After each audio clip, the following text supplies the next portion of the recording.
Perkenalkan, saya Bill. Saya melaporkan secara resmi kepada Saudara Rismond Hajolan Sianipar, yaitu sebagai orang yang menurut hemat saya, dia diduga menggunakan identitas, dalam hal ini ijazah, yang kami duga palsu.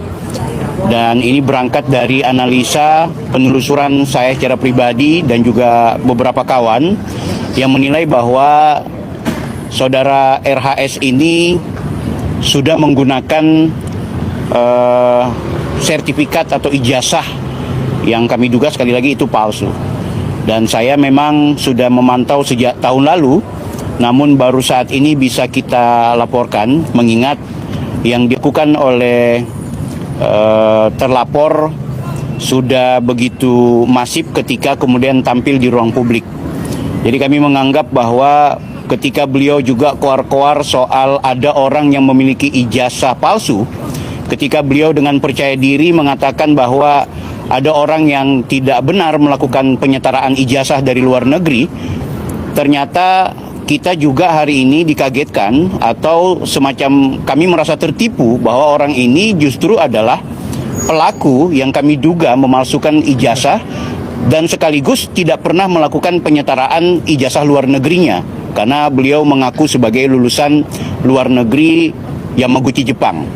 Sekali lagi teman-teman, tentunya Bapak Ibu sudah tahu bahwa yang bersangkutan sudah cukup lama kami mempertanyakan dan kami menganalisa, bahkan mengumumkan ke ruang publik bahwa yang bersangkutan diduga memiliki ijazah palsu,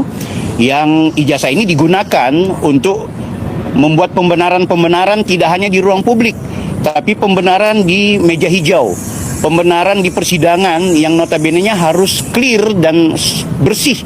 dari yang namanya sumpah atau keterangan bohong atau palsu. Apalagi orang yang mengatasnamakan sebagai ahli atau pakar, tapi ternyata identitas akademiknya bermasalah. Ini pesan kami adalah pesan moral sebenarnya, dan setidaknya saya secara pribadi sudah menunaikan tugas sebagai bagian dari keluarga besar YouTuber terhadap teman-teman subscriber yang selama ini mempertanyakan kenapa kok nggak dilaporin orang ini gitu. Akhirnya kita sudah berada di satu puncak klimaks. Begitu terakhir beliau tampil di pengadilan Komisi Informasi Pusat yang mengatasnamakan orang yang seolah-olah pernah melakukan penyetaraan ijazah, maka disinilah kami bulatkan tekad, termasuk ketika kami mendapatkan informasi dari